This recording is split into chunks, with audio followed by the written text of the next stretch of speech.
Testing 1, 2.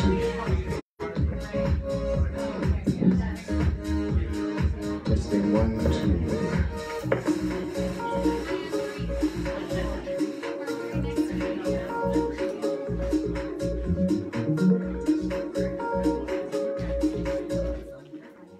2. Testing 1, 2.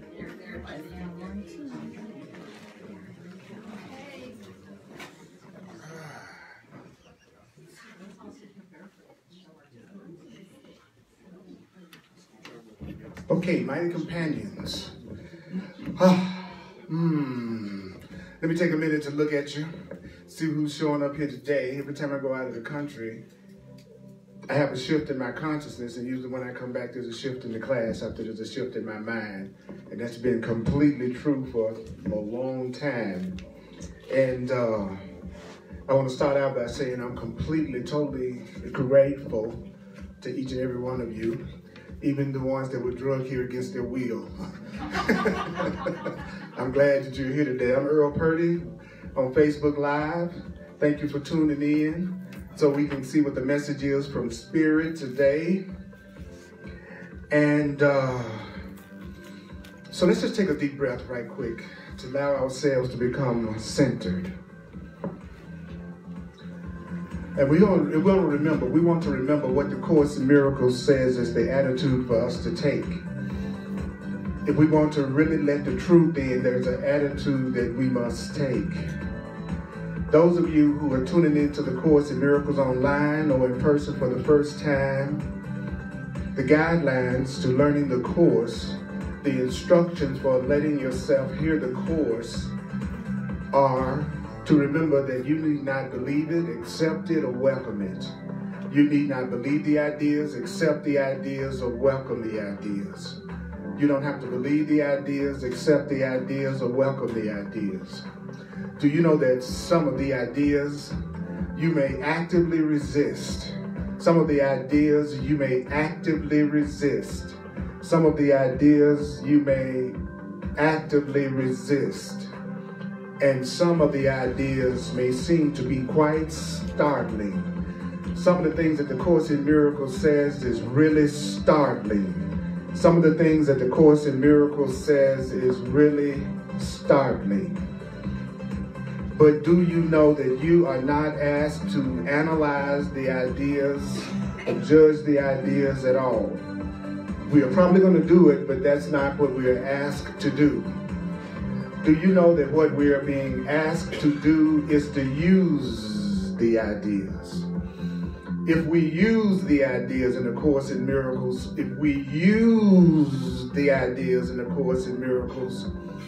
we will realize that the ideas in the Course in Miracles are true. If you use the ideas.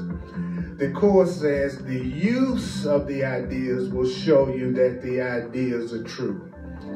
Using the ideas will show you that the ideas are true. Did I say using the ideas will show you that the ideas are true? So we're going to be on your function in the atonement, which is in chapter 14, page 279 in the text, page 279 in the Foundation for Inner Peace version of A Course in Miracles. In the Course in Miracles text, page 279, those of you watching online, would you post the page number online so that people coming online can see where we're located? Page 279, your function in the atonement, The atonement is the acceptance of your innocence and the undoing of fear. So the Course in Miracles is saying, what is your function in forgiveness? What is your function in the undoing of fear? What is your function in the correction of error? All of these terms are definitions for the Course in Miracles, of atonement from the Course in Miracles. Did I say that the atonement was the undoing of fear, the correction of error, forgiveness, and love? So what is your function in the atonement? What is my function in the atonement? I'm going to read right through the paragraph, come back, and then clarify what the paragraph is saying, and then give us an opportunity if we need to make a comment or ask a question to be able to do that. Is that cool? Yes. Is that cool? Is that cool? Okay. All right. Okay. When you accept a brother's guiltlessness, you will see the atonement in him. When you accept a brother's guiltlessness, you will see the atonement in him. For by proclaiming the atonement in your brother, you make it yours. And you will see what you have sought. You will see what you have sought. You will see what you have sought. You will see what you have sought. You will see what you sought. You will see what you sought. You will see what you sought. You will see what you sought. You will see what you sought. You will not see the symbol of your brother's guiltlessness. You will not see the symbol of your brother's guiltlessness shining within him while you still believe that the guiltlessness is not there. You won't see it while you believe it's not there. Your brother's guiltlessness is your atonement. So grant your brother's guiltlessness to your brother, and you will see the truth of what you have acknowledged. You will see the truth of what you have acknowledged. You will see the truth of what you have acknowledged. You will see the truth of what you have acknowledged. Yet, truth is offered first to be received. Truth is offered first to be received, even as God gave the truth first to his Son. The first in time means nothing. The first in time means nothing. The first in time means nothing, but the first in eternity is God the Father, who is both first and one. Love is both first and one. Beyond the first, there is no other. Beyond the first, there is no other. For there is no order. There is no order. No second or third. No second or third. And nothing but the first. Beyond God, beyond love, there is no other. For there is no order, no second, no third, and nothing but the first. There is no order, there is no second, there is no third, but nothing but the first. Okay, so what did we just hear? Guiltlessness is innocence. So do you know that when you accept another person's innocence, that's when you'll see the innocence in them. That's when you'll see the atonement. That's when you'll see the love. That's when you'll see all of the love that you want to see in everyone. You won't see it according to the course until you accept that it's there. So until I accept that the love is there, until I accept that the peace is there, until I accept that the innocence is there, I will not see it. So if I'm not accepting it, I don't see it. So what I don't see in others is what I'm not accepting in them. People are showing me what I am accepting in them. People are showing me what I am believing in them. So I see so many people that often are waiting for somebody else to change in order for them to like them. And they don't know that you can wait for the next 200 years and you're never going to see a change until you accept the guiltlessness, the innocence in that person. So that's why I'm always working on removing the blocks to me seeing your innocence. I'm not spending my time trying to figure out how to change you. I don't spend any more time trying to figure out how I'm going to get somebody else to be different. What I'm working on is I need to get rid of whatever it is that's keeping me from seeing the truth and the love and the spirit that's in you. Okay, so the chorus says, why? He says, but because by proclaiming it in that person, you will make it yours. So really, it's a kind of a selfish reason I want to do that, because if I proclaim it in you, I'll accept it in me. So in order for me to see the love, the truth, because the Course in Miracles is only talking about love and fear. Let's get rid of the Course in Miracles being this complicated thing that we're tempted to get in a million debates about, because that's just a defense against the truth of accepting the simplicity of it.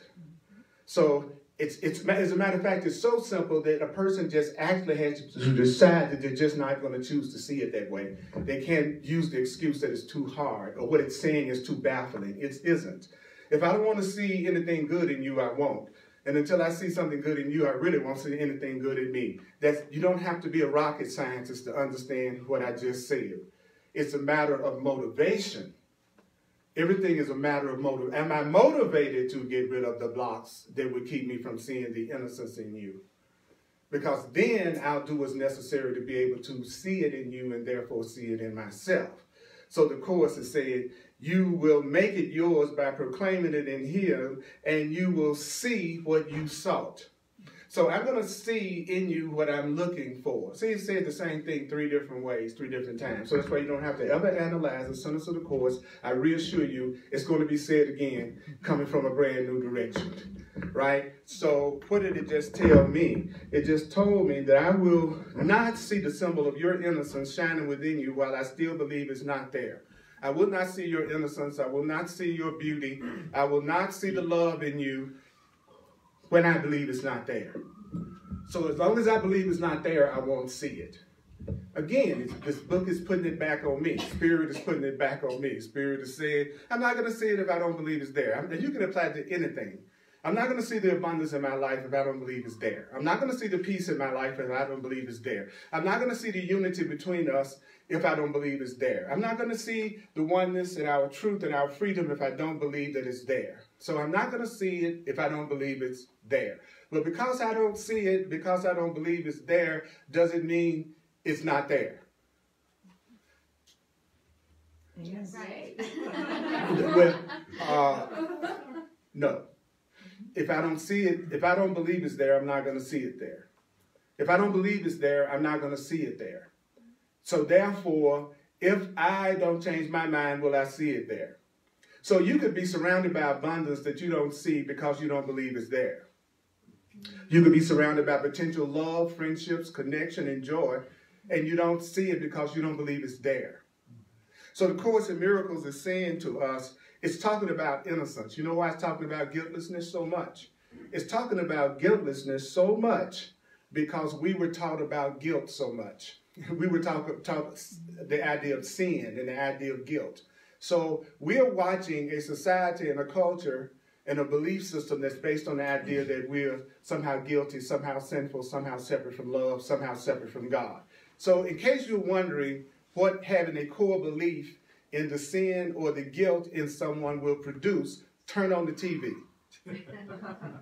Look at the separation and division that we perceive in us and around us. That's the result of the core belief in somehow or another, I'm guilty, I'm sinful. We already know what that looks like.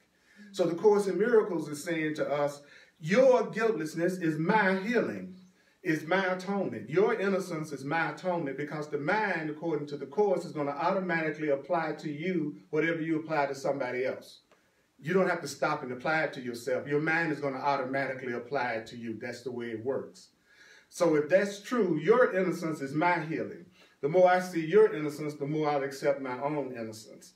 The more I see the love in you, the more I'll see the love in me. So why am I wanting to do everything possible to get rid of the blocks, to seeing how beautiful you are? Because it will also allow me to see the beauty in myself, the love in myself, the innocence in myself. If we're one, if we're one, if we're joined, if we're connected. So the Course then says in the very next sentence, you will see the truth of what granted to your brother. And the Course in Miracles says brother means, one of the definitions of brother is equals. And a brother is an equal. When the Course talks about brother, I know many times we get caught up in the gender of what the Course is saying.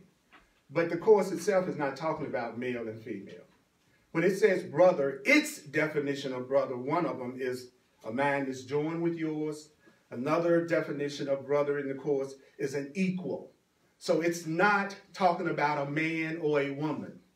Okay, so even though it's going to be a part of us get a charge because it seems like it's talking masculine terminology, but you're being asked to even transcend that and get to the point that it's really basically saying that when you accept an equal's innocence, you will see the innocence in them. If I proclaim it in you, then I'll make it mine. Or I will see what I have sought. I won't see the symbol of your innocence shining within you while I don't believe it's there. Your innocence is my healing. Wow. Granted to your equal, and you will see the truth of what you have acknowledged. So how do I know if I have acknowledged your innocence? I will see it. See it. I'll see it. So if I say I see you as innocent, but I don't see you as innocent, then I really don't see you as innocent. Right? At the point that my mind has really changed, I know it because my perception has changed. So it's no such thing as I've changed my mind and I'm seeing things the same way. I've changed my mind about the world, yet I only see things in the world to fear. I've changed my mind about you, but I'm still seeing you the way I did 10 years ago. So the truth is, I can always tell if I've really changed my mind because of how I see. Everybody's still with me. Now, anybody that doesn't want to have full power will be a person that does not want to recognize their responsibility for sight. A person that wants to stay in victim consciousness is looking for the flaw in everything that the Course in Miracles is saying that they can still use to project the problem on something or someone outside of themselves. My peace is not dependent on which party is in power, even though I'm going to choose the party that I resonate to out of the two that's in my mind. You know what I'm saying? Yeah. All right. Okay. Because the world isn't ultimately a reality, ultimate reality, it's not going to stop me from voting. Because food is also not an ultimate part of the reality too. Yeah. But I bet y'all going to eat over the next 48 hours. So we do have illusions that we still think are true, even though we have those we try to act like we're so spiritual and say that's an illusion, that's not real, so I'm not going to deal with that because that's just an illusion. Well, take that attitude about your car, your house, your clothes, your job, the money, and all the rest. Don't single out the parts that you're spiritual about. See, if I really see it as an illusion, I'll have that attitude about all of it. I won't be picking and choosing what I'm seeing is real according to what's convenient to me. So what the Course is getting me to understand, though, is that we're none of those labels because you would know which party I was a part of unless I told you. So that's how you know it's a concept, and that's how you know it's ultimately not real, because you have to tell somebody about it. If it's what is, you wouldn't have to tell anybody about it. There's a line in the Course that says what's truly true doesn't really need to be explained because you are aware of what is. So right now we're moving from crazy concepts to sane concepts to the truth behind all concepts.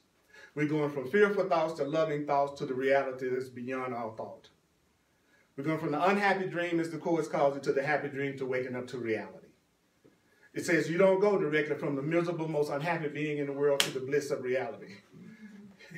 First you have to change your mind, and then you'll be open to the truth being revealed to you.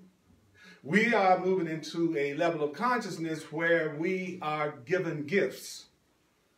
The gifts of God. The Course talks about it all the time. The gifts of love. The gifts of truth.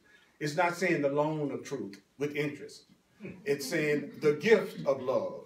So we're part of an ego mind, a fear-based mind, that thinks everything is a bargain, that you got to pay for everything, you got to earn everything. To a system that's actually based on love, which is the idea that you deserve to receive just because of who you are. You were given everything when you were created. There's nothing missing in any of us. Wow. Wow. It's funny, I'm looking at my, on the Facebook Live, it's like, it's really light for some reason. I got all of this light around me. I got an awesome black light. Okay.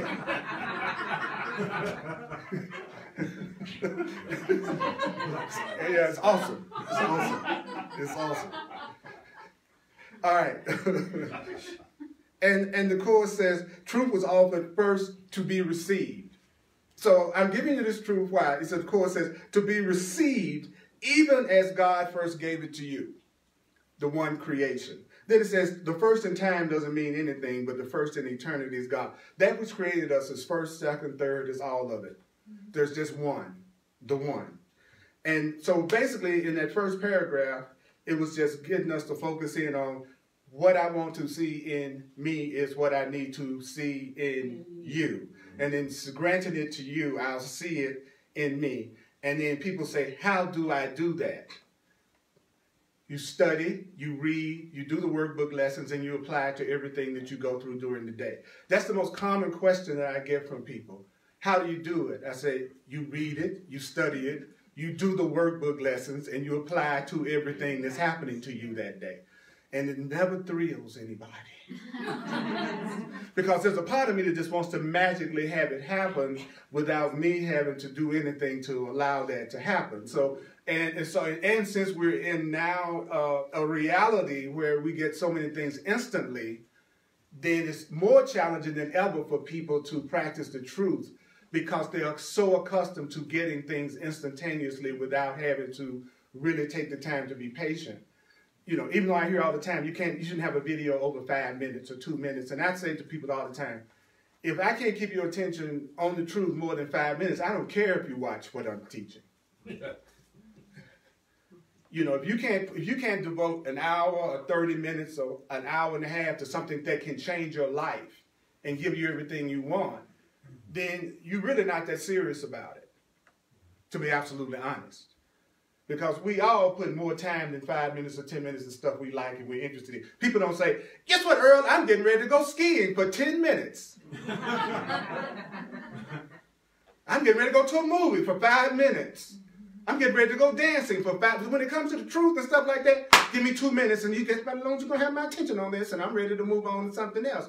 It's a matter of motivation. If I really believe that this is going to get me what I want, then I'm going to put some attention into it. The reason why I don't want to put a lot of attention into it is I'm not sure it's really going to get me what I want. Right? Mm-hmm. So I want to see your innocence so that I can know it myself. And I want to use the Course in Miracles as one way of letting that block go. But the Course in Miracles is one way, not the way for everyone.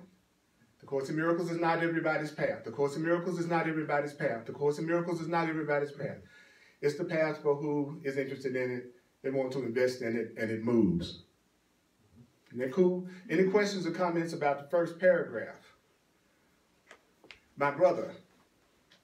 So for me, this section gives me the quickest and easiest route, basically, to solve any problems concerning whatever I'm seeing, maybe my bank account or whatever, so I can easily go to the effect of that problem, which is already causing my discomfort, and change my mind so that I can feel better about my finance or anyone in my experience. So basically, I can see my bank account and say, oh yeah, I want to see my bank account as innocent. Right? Yeah. So I can stop feeling very much like that is having an effect on me, so I could change the cause rather than the effect I'm seeing. And to add to that, to what you said, which I agree with, is that my bank account is neutral. Right. My bank account isn't actually, it's not my, when I look at my checking account, it doesn't say, oh my God! You know, it doesn't say anything to me. It's not crying. I'm crying, but the checking account's not crying, you know. So there's nothing making you feel the way that you feel. There's nothing outside of you making you feel the way that you feel. So you're right. So when I see the innocence of my banking account, in a way I could say I'm seeing the neutrality of it. Right. I'm seeing the neutrality of my bank. First of all, my bank account isn't what's taking care of me. My relationship with God is what's taking care of me. My relationship to Spirit is what's taking care of me. What's up in my bank account is just a channel. It's just me being given by God the money I need to stay to fulfill my spiritual function for being in the world, because I came here to be a light worker. You came here to be a light worker. You came here to bring light and love onto the planet and help heal the insanity of your own mind, because that's what you're looking at. It's like a science fiction movie where they pump people inside the body. Some pump you inside the mind. It's your mind. You're walking around in. It's your mind. You're walking around in. You're seeing your mind. And everything you're seeing, according to the truth, is a projection of some segment of your own thinking. So you're like a love virus being injected, and you should be infecting all of yourself with love. That's really what it is. And then this is telling us how. How I do the inoculation. I want to see the innocence and the atonement and the guiltlessness in you. So I'm sticking you with innocence, you with innocence, you with innocence, you with innocence. And that's what we're here to do.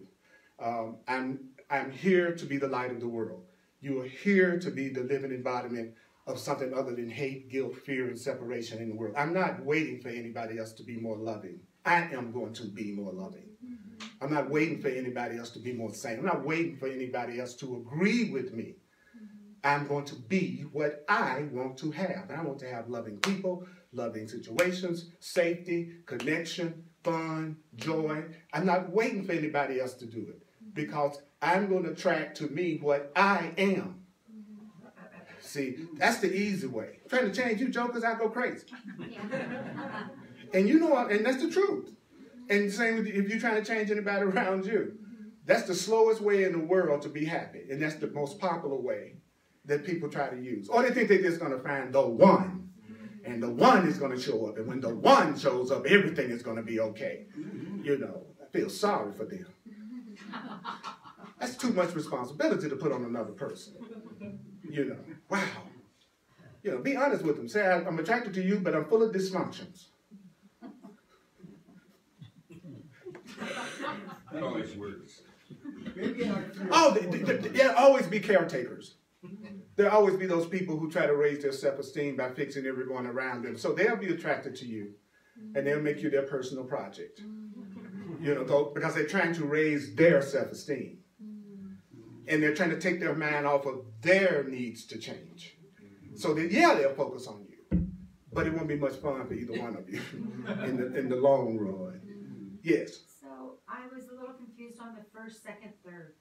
Yeah, well, the Course is just letting us know that when it talks about the first, it's not talking about the way we do in just regular numbers, 1, 2, 3, 4, 5. It's just saying that in reality, there is nothing but one. Yeah. In eternity, there's only one. In time, there's 60 minutes.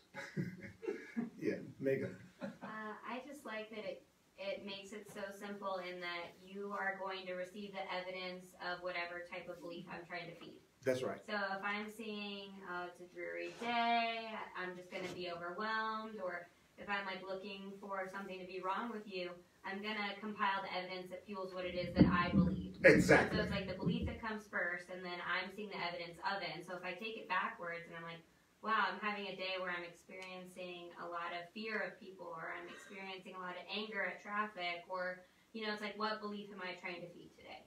Exactly. It's like, first I decide, and then I back up that decision. Yeah, compile evidence. Then I compile. Yeah, I'm right. If a person walks in and they decide they're not going to like me, then everything that I'm saying is going to be used to justify that. Mm-hmm. If someone comes in and says, I'm open-minded, I really decided I like you, then whatever I say will help reinforce that belief. The same thing is true when you look back at the past. Well, you look back at the past based on how you're feeling right now. So if you're miserable right now and you start remembering the past, then you're going to have a tendency to remember everything is going to justify the misery you're feeling right now and overlook everything that would make you feel good right now. I just think relationships are such a great example of that, because if you look at, okay, if I had this relationship, then I'd be happy. Then when you find that one, you totally, often that honeymoon phase is just selective focus. And it's like, okay, I believe that my feelings are coming from outside myself, and so I'm attributing them to you, which means you're making me happy, you're making me excited, life is good because of you. And then once that feeling starts to change because it never came from them in the first place, then all of a sudden you only selectively focus on why they're not working anymore. Why the job isn't working anymore. That's right. You know? Well, think about it. This is what it said. That's what it said in the first paragraph. You're going to see what you've sought. You're going to see the truth of what you're acknowledging. You know, so that's why I would say stack the odds in your favor by as much as possible trying to be with people you like. Rather than going, I'm not going to give the people I like a lot of attention, but I'm going to put all my attention on the people I have the challenges with, and that's who I'm going to try to work on, the relationships I have all these challenges with. So I'm going to give that all my attention, but the people who are loving me, appreciate me, I'm seeing them correctly, I won't make time for them because they're handled. So then you end up wondering, why is it that you're in relationships that are constantly challenging? Well, that's the one you're focusing all your attention on. You're focusing your attention on the relationships that are challenging. And really, challenging simply means when you really get honest with yourself, they're not doing what I want them to do. 9 times out of 10, whenever somebody says having a problem with somebody, all they're saying is, that person isn't acting out my script. Right. The person is not the problem at all. I am not a problem for you because I don't act out your script. That doesn't make me a problem. That's right. Yeah, because I don't try to live up to your expectations and demands. That doesn't make me a problem. You get really clear about that. Most of the people that you have grievances about, they're not doing anything, but you're remembering something and you're anticipating something. You know, I don't like my father because of what I remember about him, which is really what I remember based on what I focused on and what I believe. So remember, the Course says we only have one problem, and that's the belief that we're separate and different from what we're looking at. That's the only problem is separation. I love that. I love that. It's kind of amazing because it's so intuitive, but it's not what we do.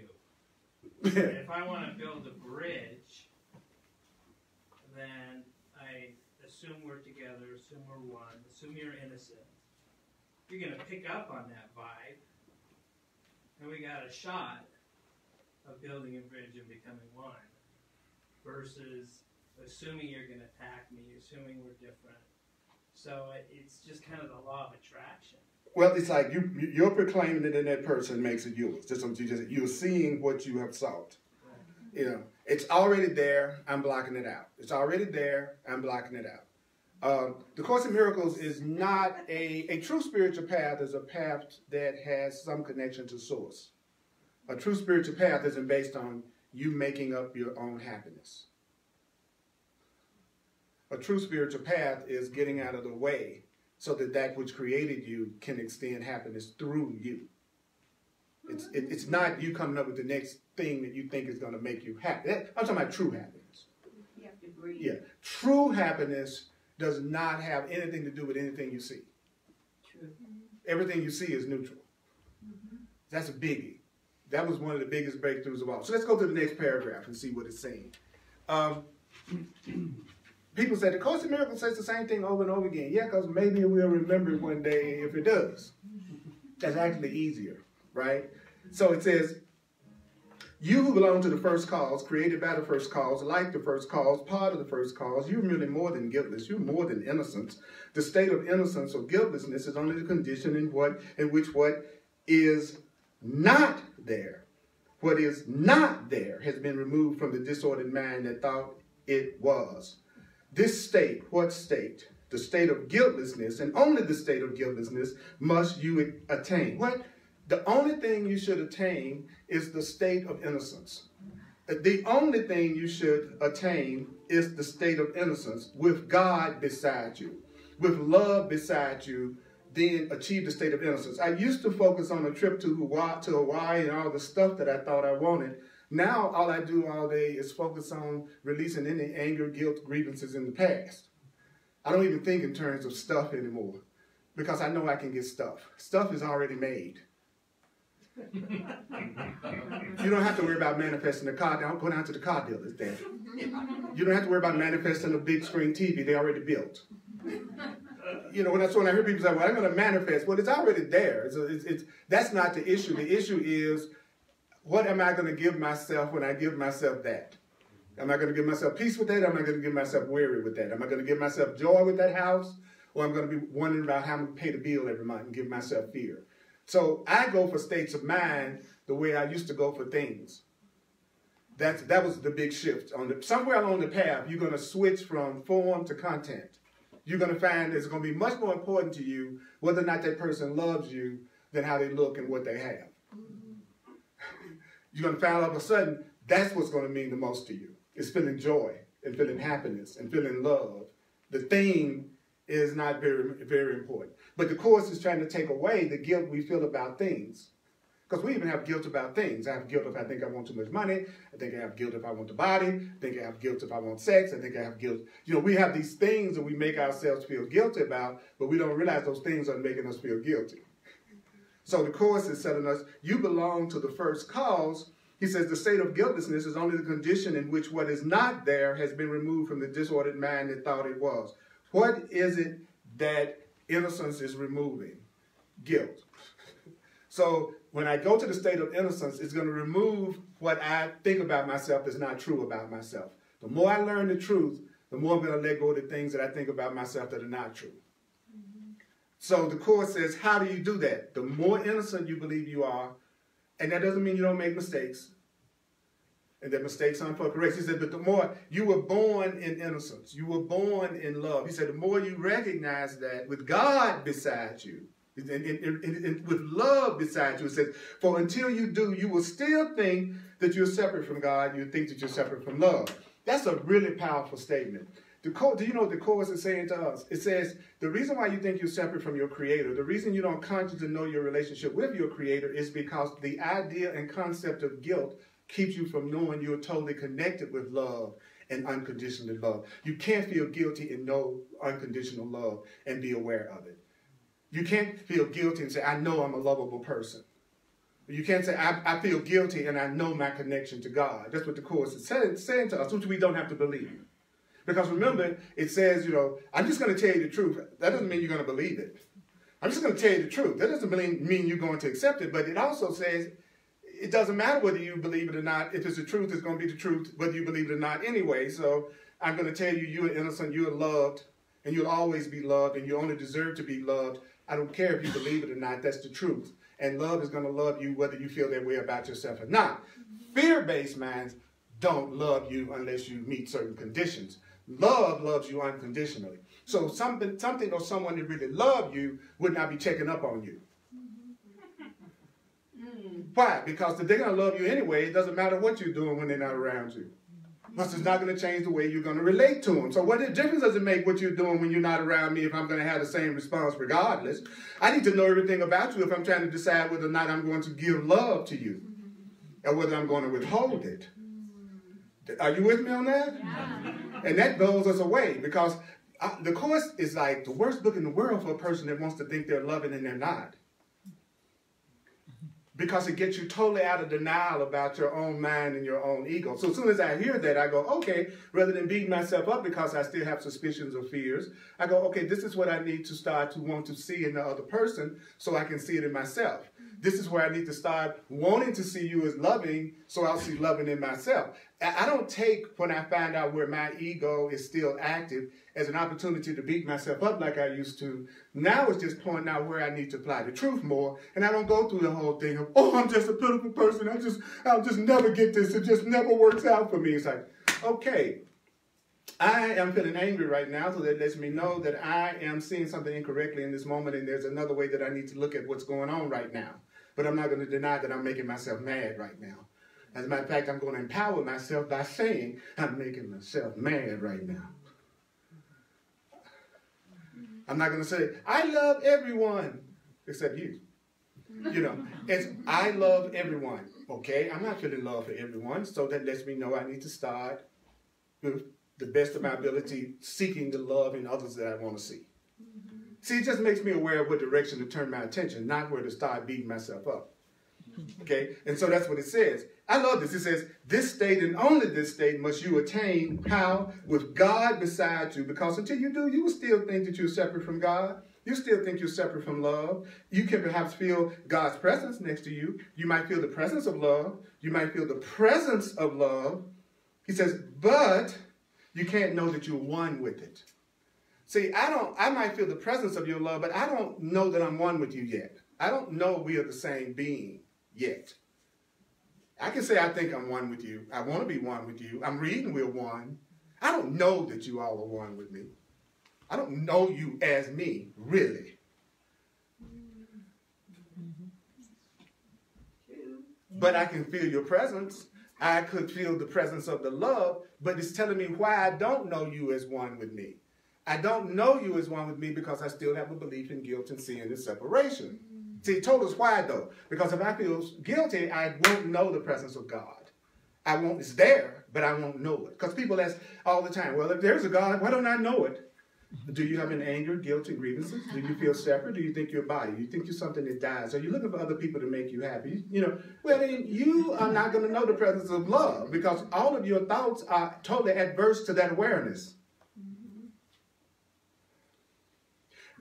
It's almost like whatever is sustaining my life doesn't go, you know, well, I'm not going to still allow you to breathe today because I'm upset about the movie you watched last night. I don't care how angry I am, my food still digests, my lungs still work. You know what there's something that keeps us going regardless of what we're telling ourselves about anyone or anything. There's something that totally ignores everything that we tell ourselves and still keeps providing for us and still keeps our life force going. Do you ever think about that?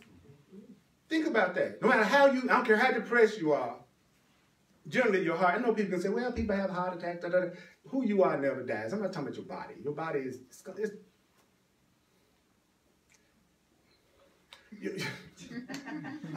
I'm not talking about your machine. You don't expect the car you drove here to last forever. So don't think your body's going to last forever either. But I'm not talking about you as a body. I'm talking about you as an unlimited spiritual being. The love of God incarnate. You're supposed to be love in a walking around physical form. You're supposed to be the thought of love. Like if people go, well, where's love in the world? You go, hey, I'm the thought of love. I'm very black. All right. So, you don't have to look any further than me to see what love looks like. I can keep love from being an abstract thought that you hope exists. Because I could be in your life and I could accept you as you are. So now it's not theoretical. Now it's real. Because now I'm experiencing it. Because I'm getting it. If you wanted to take responsibility for yourself, I'd be the easiest person in the world for you to have a relationship with. Say that again. Yeah, I say it again. If you wanted to take responsibility for yourself, I'd be the easiest person in the world for you to have a relationship with. Because I'm not going to try to limit you. I'm not going to try to block you. I'm not going to try to stop you from doing what you feel you should do, what your heart is telling you you should do, what your spirit is telling you should do. I'm not going to condemn you for doing it. That sounds to me, I'm going to support you in being the loving being that you want to be. I'm not going to be going off on you. If I do, I'll ask your forgiveness as soon as I come back to sanity. Right? I'd be the easiest person to be in a relationship with. I'd be maddening to a controlling, fearful person. That would be the worst nightmare that they ever wanted to be in a personal relationship with. Because I'd also demand that for myself. Got it? So you need to be really clear when you say you want somebody who loves you. That's different from saying I want somebody who treats me special. That's two different things. Most people, they want people who treat them special. They're not asking for people who love them. Because a loving being has one purpose, and that's to be loving to all. I want the same purpose with all of you. I want to experience the truth of love and innocence with each and every one of you. I'm not saying I want to just experience peace and love with her and nobody else in the room. Why? Because I want love to come to me through everything. I don't want there to be any area of my life that love isn't coming to me. When I was flying back from London, I was on the way to the airport. I got a message on my phone that said my flight had been delayed for 3 hours, which was going to throw me in my connection in Houston, which was the last flight of the evening. I was going to miss it. So I immediately gave it to the Holy Spirit. First, I felt my feelings. I didn't like that. All right, I missed the spiritual. Oh, it's okay. There's no problem. It's all right. It's all in divine order. Just want to give you an ulcer because you bullshit. Okay? Now, but what I did do is I felt my feelings about it. What would the Course tell me to do in this situation? How to see it. Then once I expressed my feelings, I could get to what was behind those feelings, which was the truth. Which was for some reason I wasn't supposed to catch that flight at that particular time. And for some reason I didn't perceive my own best interest. And it wasn't my own best interest to be on that plane at that time. I knew it was the truth because I felt better. Which is the way you can always tell when you're kind of giving yourself a conclusion that's accurate. You'll feel lighter.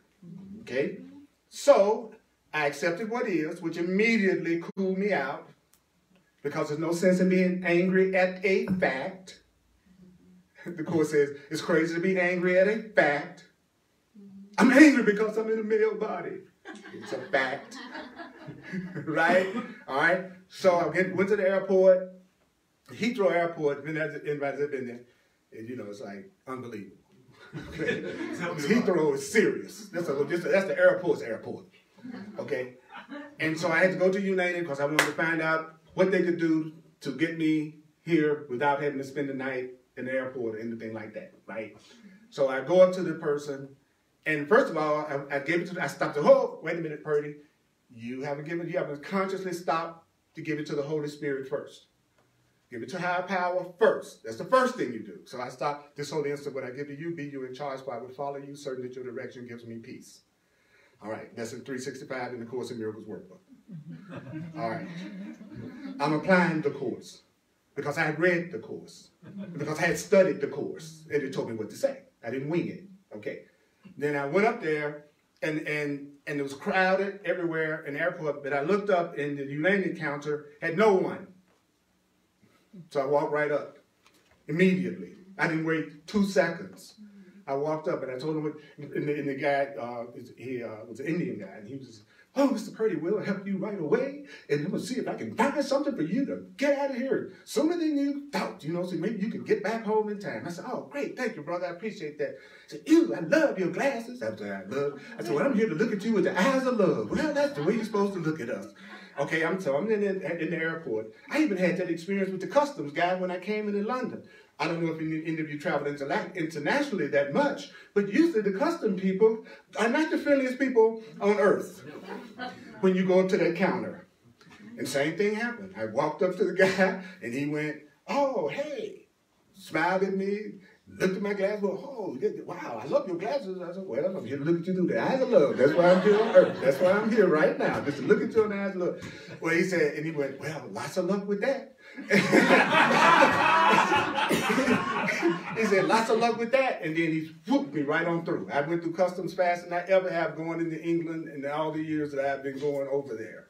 I'm saying, what was I doing? Using the ideas that I was being taught in the course, right? So the guy finally came up with a flight that I could possibly get on, and the flight was leaving in an hour. Now that means that I had to get to this flight and get on the plane within an hour and get off, okay? But I had to go through the screening process and all this stuff, and then find this place in this big airport. So the guy said, yeah, we can try to get you in an hour. And he called the people on the people on the plane and told them that I was coming. He printed out my boarding pass really, really fast. And then he grabbed me by the hand and said, I'm going to take you through. So he left the counter. He left the counter, grabbed me by the hand, and then he took me through the security place and the security check, and I got ready. He said, you need to get over there in a hurry, because it's a gate 46. And then when I put my stuff through to go through the screening process, they tagged both my bags to be checked. And I was like, oh, okay. All of a sudden, I was, oh my God, I got to get there. And they're going to go through my stuff. And I said, oh, wait a minute. Let me breathe, feel my feelings. Give it up. I said, I got to release it. I said, I have to surrender. I said, at this point, I just got to surrender. And if I'm going to have any peace in this situation, I got to surrender. So she went through my stuff. And then I had to get to the plane. And then I took my stuff. And it was a long walk. And I had to make it. Finally, I got up to the escalator to go to the gate that I was supposed to go to. At the end of the escalator, standing at the top, it was another lady. And she said, are you Earl Purdy? She said, I'm here. And she grabbed my hand. And she took me to the gate that I was supposed to go to, and they was waiting, and they went through my stuff and my boarding pass really quick, and then I went to go inside the plane, and I got up to the plane, and the pilot and the flight attendant was standing there, are you Earl Purdy? I went, yeah, I'm Earl Purdy. And then they said, okay, we can go now. Wow. Then I get on the plane, right? And then I fly 8 hours to get here, and then I had to make another connection really quick again. So my ego was like, the part of me wanted to create fear and separation, was trying to give me block after block after block after block, just like the Course said the ego would do. And then right after that, the Holy Spirit, the higher power within myself, because I wasn't making my peace ultimately dependent on that, I would keep coming back to, okay, release it, give it up. Then I would watch Spirit correct it, okay, in the way that I thought I'd like it. And so here we are, finally get here in Washington, D.C., where I have to change planes to come to Denver. And then somebody on the plane have some kind of heart attack. And so then it was, anybody got any nurses or doctors on the plane? So So then the plane lands, I got to make my connection in an hour and go through customs again. And then they recheck your bags again when you come back from the country, into the country, even though you had to check at the airport. Remember that when you get a connecting flight. Go nonstop. Okay. If at all possible. So I had to breathe again. So that's what I give to you, be you in charge, trying to follow you. Because I know your direction gives me peace, and for some reason this has happened. Release it, surrender. So everybody had to wait on the plane until they got her off. They didn't let anybody leave off the plane. So the paramedics had to come on the plane and then wheel her off the plane. And so then I had to try to get through and go through customs again to get to the connecting flight that was leaving very soon. So poof, there I go again, went back to the customs again. And this time when I put my stuff through the screen, and I was going, oh my God, here we go. They let mine go through. They stopped the person in front of me and the person behind me. But they didn't stop to check mine. Then I had to make it to my gate. And I was going to make it.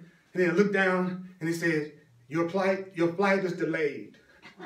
So the flight was delayed so that I could get on the plane in time enough to get here. And I watched 2 hours of Beyonce videos.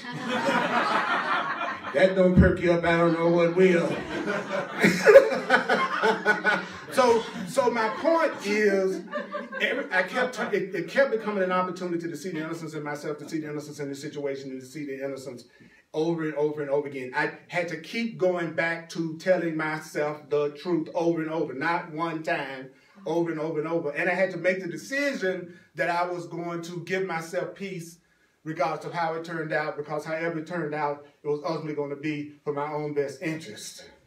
See, that's practical application of the principles that we're studying. You know, I didn't go, that plane is late and they're not letting me through there because I'm black. That's what's the problem. You understand? Yeah. So I had to continue. What am I here for? I'm here to see the love in you. What am I here for? I'm here to see the love in you. I'm here to see the love in you. I remember a time I would have been too self-conscious to say that to a stranger. Too self-conscious to say, oh, the reason why I'm wearing these glasses is because I want to remind myself to look at you with love. I've never saw a person not respond to that in a positive way, ever. Not one time. You know, we make it harder because we keep waiting for the mirror to show us wearing different clothes when we haven't changed our clothes. It's like me standing in front of the mirror going, why don't you change it to a red shirt? Why don't you show me a red shirt?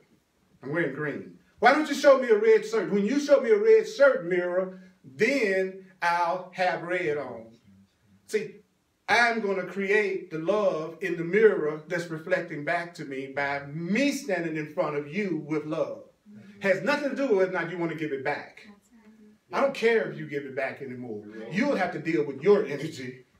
But I'm going to tune into the energy in you that I tune into. And I can decide you're loving. And since I'm not trying to get anything from you, there's no grievance for me to have with you unless I have decided to make you guilty. Guilty of what? Not doing what I want you to do, how I want you to do it. That's your guilt. You know. So the Course in Miracles is practical as it can possibly be. It says it right here. You can perhaps feel love's presence next to you, but you cannot know that you are one with love. This cannot be taught. This cannot be taught. Knowing that you're one with God cannot be taught. Learning applies only to the condition in which truth happens, love happens of itself. So what does that mean?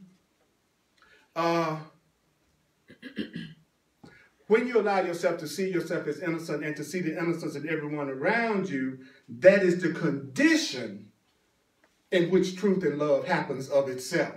See, when I learned how to approach the people sitting in front of me, that created the condition that allowed the love and the peace to come out of them. I had to create the condition, which was I was going to be okay if he hadn't been able to help me. See, don't get me wrong, I wasn't basing God's being there on how I got back to the States. I had already decided I was going to give myself peace no matter what happened, and showed up wanting to see the love and the peace and the innocence in everybody in front of me. And because I didn't have fear at that point, then fear is the only thing that blocks the miracle. So if I could keep peace and keep my fear down and take responsibility and not attack and want to be the presence of love, this book has promised me that from that state of mind, that could allow the miracle of healing to happen in my experience. Learning applies only to the condition in which it happens of itself. So what is this book teaching me? It's teaching me the conditions in which learning can happen of itself. So do I pull it off all the time? No. Right? When I had a situation come up and I felt my ego coming up because the Course taught me, when you feel that little twinge of guilt, that little sense of irritation, your butt getting kind of tight, I added that. Then you know, that's in the annotated version. Then I know I'm getting ready to attack. So what I do when I feel that coming up is I shut up. See, now I shut up when I feel like the anger coming up, when I used to do just the opposite. Now, okay, Earl, you're getting ready to create a condition that's going to not allow the miracle to happen with your grievance and your anger. Go ahead and admit that you feel it, but don't follow its advice. So therefore, I might stay there and I might walk away. So if I feel my ego coming up and I'm with any one of you and I really feel it come up, I might walk away from you.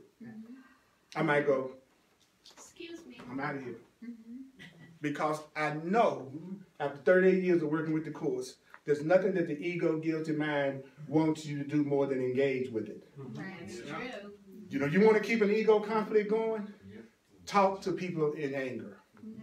And talk to people when they're angry. Even though your ego is going to love it, because it's through that anger you keep the separation from love and the separation from God going, because there's a part of us that wants to be separate from God and separate from love. You can only do that through anger, guilt, and grievances. So there's actually a part of us that's invested in seeing the guilt in each other in order to maintain the separation. So the minute I feel my own ego trying to have a buffet dinner, then I've gotten to the point that, you know, I go, okay, Earl, you want to attack. Breathe, shut up. And if you can't change your mind, walk away, drive away until you come back down to some level of sanity. Then engage the other person. And by all means, when the person goes, don't walk away from me, we need to handle this right now. That's a speed up your pace. To me, that's the person saying, speed up your pace, boy. Get to that car faster than you were trying to get there in the first place. Why? Because your ego is hungry. It's looking for some separation and some anger and guilt to keep you what? Not knowing the presence of God. Not knowing the presence of love. Perhaps feeling the presence of love, but not knowing love. So that's your function in the atonement. Your function in the atonement is to accept your brother's guiltlessness so you can have the atonement, to proclaim it so that it can be yours, to see what you are seeking, to know that the only thing that a conscious being is working on is knowing their innocence and their lovingness and letting go of their anger, guilt, and grievances. There is no spiritual work you can do that's more important and will change your life and give you miracles more than changing the content of your own consciousness instead of trying to change everybody and everything else around you.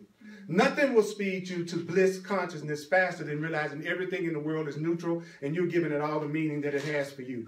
Nothing will move you to the joy that you want more than that, knowing that your Creator loves you unconditionally and does a much better job than you do. Yeah. That you're loved by something that will love you no matter how many mistakes you make and heal you in the process. It is not human love. It is not ego love. It's not that stuff that we give to each other that we call love that keeps us unhappy, broken into by periods in which we go to a movie together.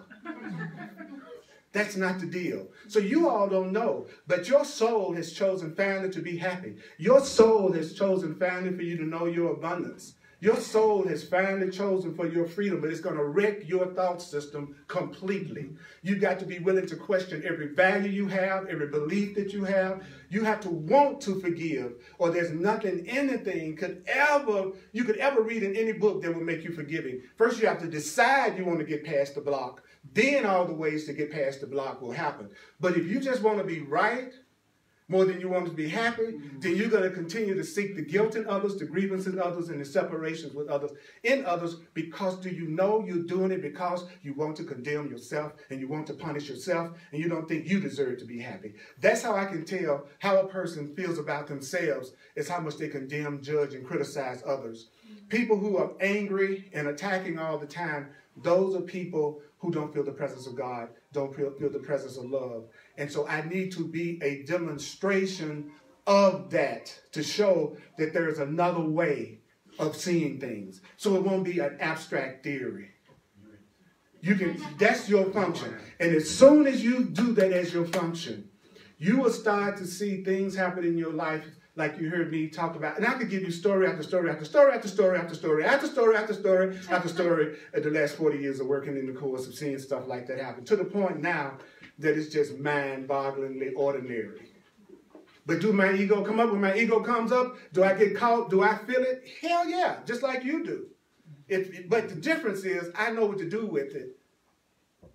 I have tools to use to go beyond it, but I had to study those tools. I had to focus on those tools. I had to be motivated. I had to love myself enough to do what would allow me to have the love that is my God-given right. It started with me wanting to love me and let go of the blocks in me without looking for somebody else to give me what I'm not giving myself. But if you're sincere and you know you screwed up, and you're sincere about knowing how loved you are, then you will receive the love even though you're not capable yet of returning it full blast. Do you know truly wanting to be loving can draw as much love to you as being loving?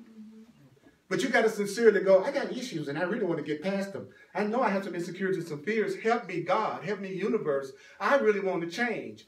Oh, then you get the love while you're being changed. But you can't jab. You may be, like the Course said, the case may be foolproof, but it's not God-proof.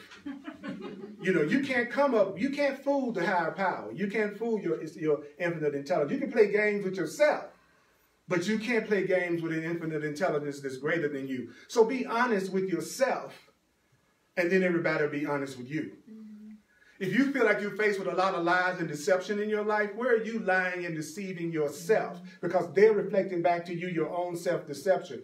And people say, what do you mean, my self-deception? Well, your biggest self-deception is that you think you're alone. Your biggest self-deception is you think you're angry, guilty, and separate from God. Your biggest self-deception is you think your happiness depends on everybody else being different. Your biggest self-deception is you think you're a body that dies one day. So you lying to yourself all the time, Purdy. So why are you shocked that your experience reflects deception back? But now you're saying, I want the truth, so I'm going to focus on recognizing my innocence, my guiltlessness, how loving I am, who I really am beyond what I was taught I am. And when I get in touch with that me, then the promise is everything else, all the obstacles. The Course says all the obstacles will be removed before you even reach them. Thank you for listening to this today with me, Holy Spirit. Give it up to you. Give it up to you. Can I have some? Can I have some? Can we give it to ourselves? All right. I love you. I appreciate you. I want to be that for you. Thank you online for being loving. Yeah, I have an ego, but it doesn't rule me the way it used to. So appreciate your good efforts. You know you're more sane now than you were before. You know what I'm saying? Y'all know your restraining order is just about to be lifted. You know that. All right, let's do the love offering right now. Let's do the financial expression of appreciation. Holy Spirit, we are sustained by the love of God. Thank you so much, everyone that's sharing. I appreciate you on whatever level you're sharing on. Those of you online, if you would like to make a financial expression of appreciation, as I'm a full-time teacher, then go to my website, Earl Purdy. Let me give this one. EarlPurdy.com. EarlPurdy.com. I'm also, those of you who have had enough, who reached your limit, have a clarity session with me so that I can work with you and bring my 40 years of working with this into whatever the situation is you think you're going through right now. Whatever the situation is you're going through right now, there's a way to get beyond it. And to those who are open to it, I also use my knowledge of astrology and numerology, which was what got me on the spiritual path to begin with. And it's unbelievably helpful in a way for spirit to communicate lessons you have to learn, gifts that you have, the way to get past blocks. When you open your mind, you'll be amazed at how many ways the universe will support you and help you. Open your mind. Open your mind. Say, I'm willing for answers to come to me in ways I did not think of. I'm willing for this to be solved through things I don't even know about. That lifts the blocks that you put on your solution. The reason why the answer hasn't come to you is because you think you have to come up with it. You've already decided at some level how this thing should be solved, and it's not. You don't solve money problems with money. You don't solve health problems with medicine. But all of those things can be used as a means, but once you get to the real deal behind it. You follow me? Yeah. We are not alone. We are not alone. God is real. Our Creator is real. It just wasn't that fearful image that many of us learned as children. Like my mama used to say, do not throw out the baby with the bathwater. Don't throw out the whole idea of a higher power that loves you just because you were brought up in some religion or no religion that made you think that you are alone. The Course in Miracles says an atheist is not necessarily a person that says, I do not believe in God. Do you know what the Course says an atheist is? Anyone that thinks they are alone, self-sufficient, and autonomous. You think you're alone on this planet having to do everything and figure it out yourself, you are an atheist. Then the other, he says, is a martyr. He says a martyr is someone that thinks that the universe, God, or spirit demands sacrifice and punishment. So they're sacrificing all the time. And when I first heard that, I realized that I was an atheist martyr. Like, oh, now I understand exactly what's going on. Because as adults, we are taught that. We're taught that what makes you a good adult is you don't need anybody else, that you do all of it on your own. Do you know that adults a lot of times will not accept an answer that will work just because they didn't think of it? Just because somebody else told, because you're an adult, you should be able to come up with all the solutions on your own. So you're not alone. I'm sorry. So it's a line in there where he says, sometimes when you're the most miserable, that's when heaven is the happiest. Because that means you one step closer to surrendering to something greater than your own ego. You tell yourself you got to have this person in order for you to be happy, and you pray to get this person in order for you to be happy. The universe would not be doing you a favor to give you that person, because it would just be further convincing you that you needed something outside of yourself to be happy. You'd have a better chance of having that person if you didn't need them to be happy. You have a better chance of having abundance if you didn't make your happiness dependent on how much money you have. You follow what I'm saying? It's like, you really want it to come to you, what you think you want? Then shoot for the state of mind that says, I'm okay whether I have it or not. That's the best state of mind for manifesting. Not the one is, my worth is through the car I'm driving, and whether or not I have a six-figure income, and whether or not I have the most buff body that anyone ever sees. All of that's ego. All of that's ego. All of that keeps fear going, because what if you don't have that kind of body? What if you don't have that kind of car? What if you don't get that person? So all that's ego thought. Somebody that loves me, they're going to love me no matter what my body looks like.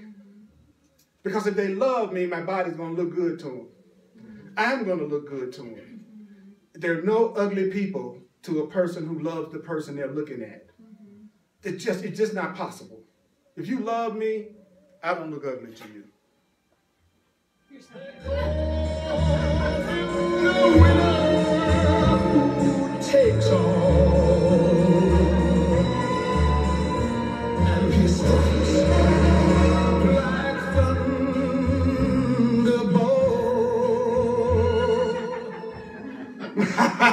That's the way God strikes, like thunderball. I love y'all. Thanks for coming out today. You are awesome. Hugs are available. I love you online. Please share this video. And may the Course be with you.